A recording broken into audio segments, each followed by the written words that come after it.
Le contrôle de gestion a un objet, la performance, la recherche de la performance. C'est au nom de cette recherche de la performance que vont être mises en œuvre dans les organisations un certain nombre d'outils et de méthodes qui vont viser à mettre sous tension l'organisation et les êtres humains qui la composent de façon à arriver à une meilleure performance. Mais qu'est-ce que la performance ? La performance, c'est une notion complexe et ambiguë, et je voudrais au travers de ces quelques pages donner des exemples et essayer de théoriser un petit peu tout ça. Alors la performance, c'est une notion complexe et ambiguë. Prenons les chiffres comptables, par exemple. On sait que ces chiffres comptables ne disent pas toujours le vrai. Ils nous aident à mesurer quel est le profit généré par une entreprise. Mais derrière ces chiffres comptables se cachent beaucoup d'hypothèses, de conventions sous-jacentes. Par exemple, on va faire des hypothèses sur la durée de vie des biens de l'entreprise. On va faire des hypothèses sur les coûts à incorporer dans l'entreprise. Certaines de ces hypothèses vont se retrouver invalidées quelques années plus tard parce que la vie des biens immobilisés que l'on utilise va se révéler être plus longue que prévu. Prenons le cas récemment des centrales nucléaires chez EDF. On va incorporer des coûts, ça va être par exemple des procès que l'on va perdre quelques années après, qui vont au final créer sur l'ensemble du cycle de vie de l'entreprise une performance négative. On en trouve d'autres exemples, par exemple autour de la performance des PDG. On voit régulièrement surgir dans la presse l'élection du meilleur PDG de l'année. Lorsqu'on suit le devenir de ces PDG après ce classement, ce que l'on s'aperçoit, c'est que bien souvent, dans les mois qui suivent, ces PDG rencontrent des problèmes économiques. Alors, c'est sans doute pas lié à leur mauvaise performance, c'est sans doute lié à d'autres variables. Prenons l'exemple de Tchourouk, Serge de Tchourouk, qui était PDG à Alcatel il y a quelques années, qui s'est retrouvé élu PDG de l'année, et quelques mois plus tard, son action plonge dramatiquement parce que il aurait fait quelques erreurs de management qui auraient fait que les marchés financiers auraient perdu confiance dans ce PDG. On pourrait multiplier les exemples comme ça. Il semblerait qu'il y ait autre chose de plus complexe à prendre en compte. En effet, par exemple, la performance va être influencée par beaucoup de facteurs. Elle est influencée par les actions du manager, mais également par l'environnement dans lequel ces managers évoluent. Vous pouvez être porté par une bonne conjoncture ou vous pouvez être au contraire desservi par une mauvaise conjoncture.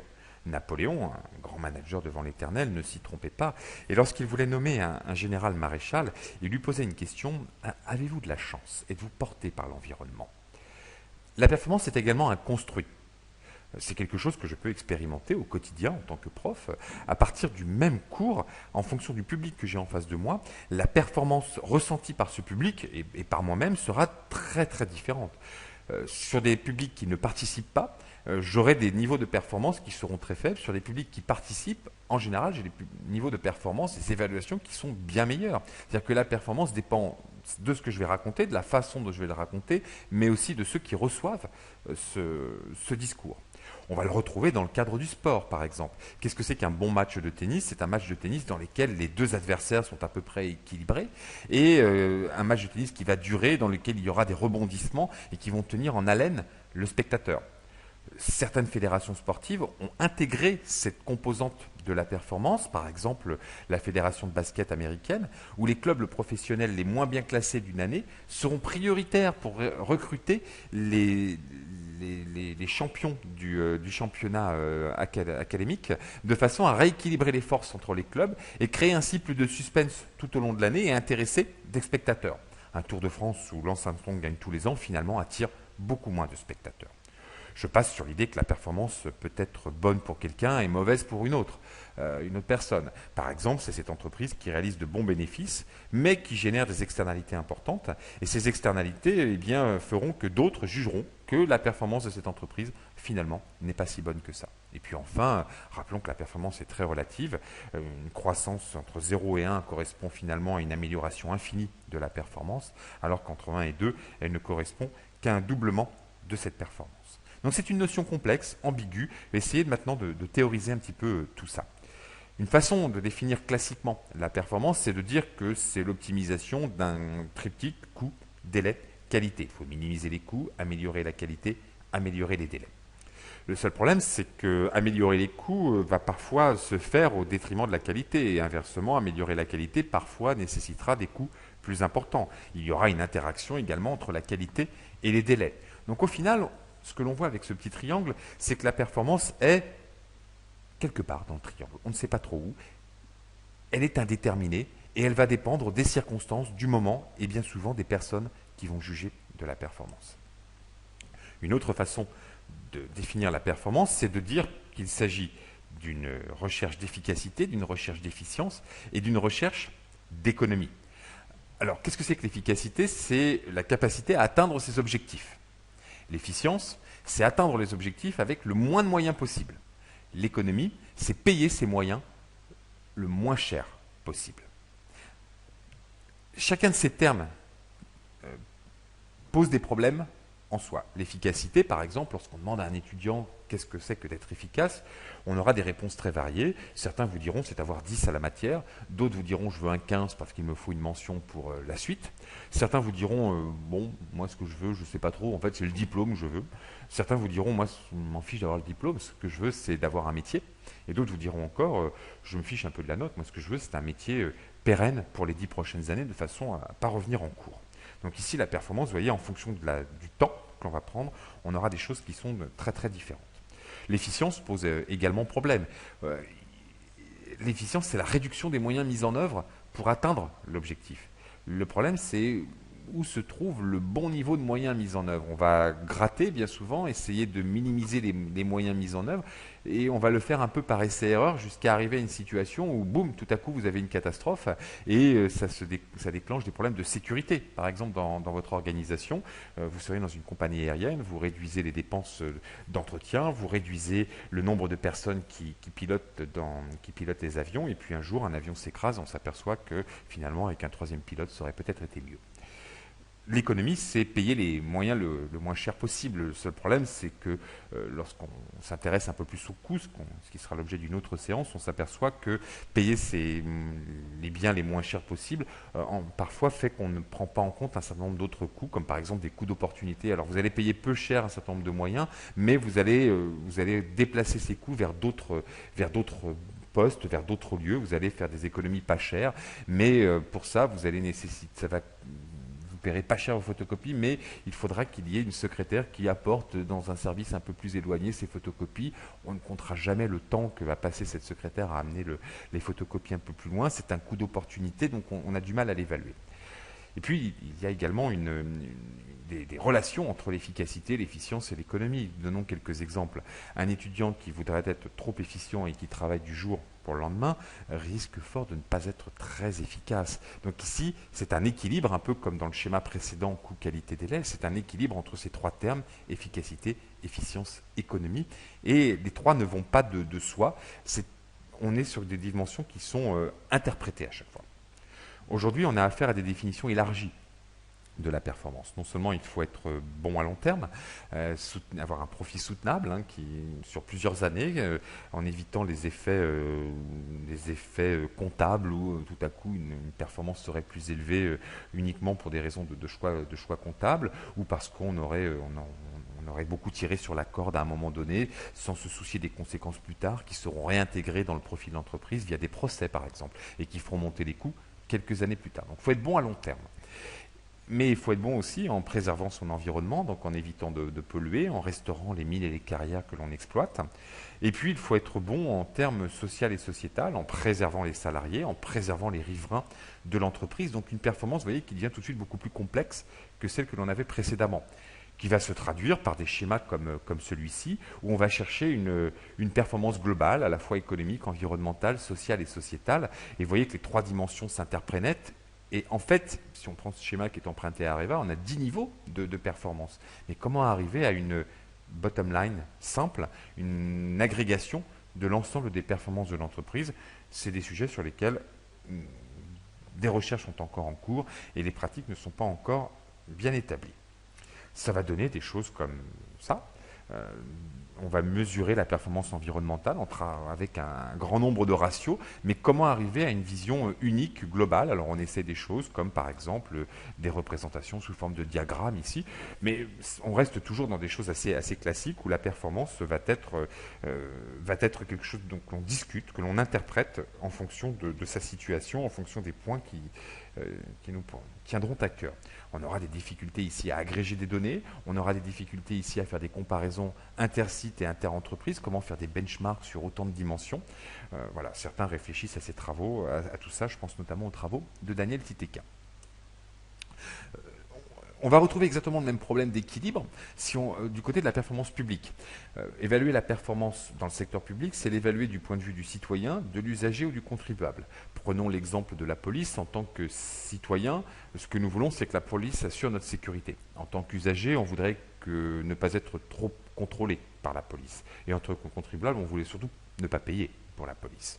Donc en fait, on peut avoir nous-mêmes une situation assez ambivalente par rapport à ces trois critères. Maintenant, prenez un grand nombre de personnes et vous verrez qu'on a du mal à définir ce que c'est qu'un service public performant. Pour l'entreprise, on peut encore voir le problème différemment. Juger de la performance de l'entreprise peut se faire par la comptabilité, par ses résultats financiers. On a vu que tout ça était aussi assez fragile. Ça dépend de beaucoup d'hypothèses. Maintenant, si on descend à l'intérieur de l'organisation, on retrouve exactement la même difficulté. On va juger cette fois-ci de la performance de centres de responsabilité. Alors, que sont des centres de responsabilité? Ce sont des sous-ensembles de l'entreprise qui disposent d'une délégation d'autorité déléguée pour acquérir et utiliser des moyens humains et matériels, donc des gens qui ont une autonomie, avec des critères de performance qui vont être définis sous forme d'objectifs spécifiques, datés et quantifiés. C'est ça qui va m'intéresser ici, c'est la nature des objectifs que l'on donne à ces centres de responsabilité. J'oublie les deux dernières dimensions, le budget, le suivi incitatif et sanctionné, qui m'intéressent moins ici. La difficulté, c'est qu'il existe différents types de centres de responsabilité. Il existe des centres d'investissement, de profit, de coûts, de chiffre d'affaires et de coûts discrétionnaires. Alors, qu'est-ce que c'est qu'un centre de profit? Eh bien, c'est la situation du manager à qui on demanderait de maximiser le profit de son organisation. Le responsable d'un centre de chiffre d'affaires, lui, ce qu'on lui demandera, c'est de maximiser le chiffre d'affaires, les recettes qu'il génère, avec les moyens que l'on a mis à sa disposition. Typiquement, c'est le responsable d'un magasin, un commercial, sera un responsable de chiffre d'affaires. Et vous voyez qu'ici, les critères diffèrent en fonction de l'endroit où on se situe dans l'entreprise. Un responsable de centre de coûts, ce qu'on lui demande, c'est de minimiser les coûts, sachant qu'on est capable, dans un centre de coûts, de connaître les bons moyens de production, capable de définir des normes entre les moyens mis en œuvre et les résultats obtenus. Bien souvent, on demandera à ces responsables de centre de coûts d'être capables de définir des standards de production. Alors, un centre de coût plus un centre de chiffre d'affaires, normalement, cela fait un centre de profit. Donc, il suffirait a priori d'additionner ces deux dimensions pour arriver à un centre de profit. Un centre de coût plus chiffre d'affaires devrait faire centre de profit, mais les choses ne vont pas toujours aussi facilement. Parfois, la dimension chiffre d'affaires sera plus importante que la dimension coût. Donc, le manager aura à arbitrer, pas simplement au travers d'une agrégation de performance. Il existe des centres de coûts de nature plus compliquée, les centres de coûts discrétionnaires. Alors, c'est le service marketing ou le service juridique d'une entreprise. Ici, on ne connaît pas le lien qui existe entre les inputs et les outputs produits. Et donc, on ne sait pas définir exactement quelle est la norme de performance. On ne sait pas jusqu'où on a le droit de baisser les coûts. Quel est le temps qu'il faut passer pour réaliser une bonne étude marketing? Quel est le temps qu'il faut passer sur une affaire juridique? Très difficile de le savoir a priori, ça va beaucoup dépendre de l'environnement, des circonstances. Donc ici, il faudra certes s'intéresser au coût, mais prendre en compte beaucoup plus d'autres critères de choix d'évaluation de la performance. Un responsable de centre d'investissement, ce qu'on lui demandera, c'est de maximiser la rentabilité, c'est-à-dire le rapport entre le profit et les moyens mis en œuvre. Donc on aura encore un troisième critères d'évaluation, plus simplement le chiffre d'affaires, le coût, le profit. On aura ici un investissement, quelque chose qui se rajoute. Et vous voyez, on voit qu'on a, en fonction de l'endroit où on se situe dans l'entreprise, des niveaux d'évaluation de la performance qui seront très différents. On peut aussi aborder le problème différemment. Ça va être le problème de la déclinaison de la performance. Alors, par exemple, prenons le cas du traitement des accidents du travail. Ce que l'on veut éviter dans une entreprise, c'est qu'il y ait des accidents du travail graves. Mais ça, alors, en général, savoir ce que c'est qu'un accident du travail, c'est assez peu ambigu. Un accident du travail grave, un décès par exemple, bon, c'est assez peu ambigu. Il y a quand même quelques zones d'ambiguïté sur est-ce que le décès est vraiment lié à l'activité de l'entreprise, est-ce que le décès a eu lieu sur le trajet ou pas. On sait que certains décès qui peuvent avoir lieu en dehors de l'entreprise peuvent être requalifiés comme accidents du travail. Ces accidents du travail peuvent intervenir après plusieurs années après être passés dans l'entreprise. Mais en général, il y a assez peu d'ambiguïté. Ici, la difficulté, c'est que ça ne se pilote pas. Donc on va avoir besoin d'indicateurs de performance qui se pilotent, dont la fréquence est plus élevé que l'accident du travail. Parce que fort heureusement, il n'y a pas beaucoup d'accidents du travail dans les entreprises. Donc on va avoir besoin de piloter autre chose. Et ici, il y a un chercheur des années 60, Bird, qui a montré qu'il existait une relation statistique entre les accidents du travail, les accidents bénins, les dégâts matériels et les anomalies. Et là, vous voyez qu'ici, pour un accident du travail grave, on va avoir 600 anomalies. Et ça, c'est extrêmement pratique parce que les anomalies, ça se pilote. Les anomalies, on va en observer un très grand nombre. Et donc, plus on aura d'anomalies, plus on a de chances, toutes choses égales par ailleurs, d'avoir des accidents du travail. Et la question, c'est qu'est-ce que c'est qu'une anomalie? Dans quelle mesure, c'est bien le révélateur d'un phénomène? C'est très très ambigu. Par exemple, des anomalies, ça peut être une personne qui grille systématiquement tous les jours le stop sur le parking de l'usine. Alors vous allez me dire, tout ça n'est pas très grave. Certes, simplement cette usine, c'est une usine qui fabrique des déchets radioactifs. Et donc demain, à force de griller le stop, ce qu'on ne sait pas encore, c'est que ce conducteur va emboutir le camion qui transporte des déchets radioactifs et que tout ça va déclencher des accidents du travail très graves avec de l'émission de matière radioactive. Donc ici, on a besoin d'enregistrer ces micro-incidents parce que c'est eux qui vont au final être le révélateur d'accidents potentiels plus graves. Mais comment les enregistrer? Comment dire vous avez grillé ou pas le stop? Comment mettre en place des moyens de surveillance? Comment s'assurer par exemple que des coupures sur une chaîne ont bien été enregistrées? Des coupures, l'ouvrier qui se sera coupé un petit bout de la main, c'est pas très grave, hein, ça nécessite juste de mettre un pansement, il s'est tordu la cheville. Tout ça est révélateur de dysfonctionnements qui peuvent prendre beaucoup plus d'importance dans l'organisation. Et c'est ça qu'on va surveiller. Mais ici, on est sur des natures de performance qui sont uniquement déclaratives, immatérielles, insaisissables et qui pour autant ont de l'importance. Donc je vous donne ici des définitions négociées. Hein. Autant les accidents du travail sont relativement stables, certes, d'autres vont nécessiter de l'interprétation, d'autres vont encore nécessiter des systèmes d'information, et derrière les chiffres, il y a toujours des comportements à gérer. En matière de mesure des performances et de pilotage, de remontée d'informations par atelier, il va falloir adapter la pression sur les opérationnels de façon à ce que ces micros-incidents, par exemple, nous remontent bien afin d'éviter de plus gros accidents du travail.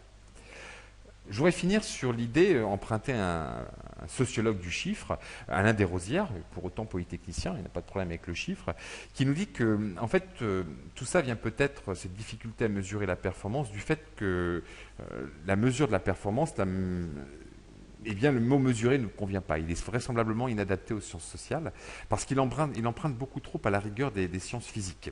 Dans les sciences sociales, dans les organisations, il vaudrait mieux employer le terme de quantifier, qui renvoie simultanément à deux choses. L'idée de quantifier, c'est l'idée de mesurer, et l'idée qu'il y a des conventions associées à la mesure. Ces conventions, j'ai cherché à les expliciter de façon assez générale là, dans la présentation. C'est par exemple dans les petits triangles à chaque fois dans mes triptyques, c'est de dire qu'on allait avoir des interprétations à faire, des interprétations qui au final relèvent d'un choix. Alors je vais donner un exemple de choix. Il y a quelques années, dans un rapport parlementaire, était parue une discussion sur la performance dans la police nationale et dans la gendarmerie. Alors en matière de sécurité routière. Alors qu'est-ce que c'est que la sécurité routière pour la police et la gendarmerie? C'était par exemple contrôler le nombre de personnes qui roulent avec un taux d'alcoolémie trop important. Eh bien la police concluait de cet indicateur que plus elle allait contrôler de personnes avec un taux d'alcoolémie positif, meilleure sa performance était, c'est-à-dire qu'elle a bien effectué son travail.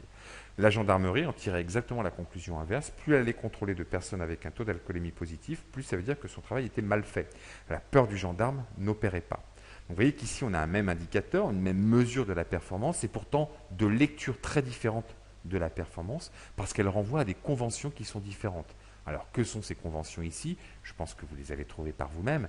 Pour la police, c'est l'idée que la police sert surtout à faire de la répression, alors que pour la gendarmerie, c'est que la gendarmerie sert à faire de la prévention. C'est la peur du gendarme qui doit opérer. Qui a raison? Eh bien, en fait, les deux ont raison. C'est un choix politique ici de définir quelle est la bonne convention. C'est pour ça qu'il est aussi difficile de définir la performance. Il ne suffit pas de mesurer pour avoir la réponse à ce qu'est la performance. Il faut s'intéresser aux conventions sous-jacentes. Euh, on ne peut pas construire extérieurement aux pratiques gestionnaires, une mesure de la performance. Le comment les acteurs traitent un problème est aussi important que le combien ils obtiennent de leur travail. Donc il ne suffit pas de mesurer pour appréhender la performance, il faut s'intéresser à des choses beaucoup plus sociales, à l'élaboration des conventions autour de la performance, de façon à définir ce qu'est le bon équilibre entre l'ensemble des trois triptyques que j'ai définis, coût, délai, qualité, performance durable à long terme, environnementale ou sociale.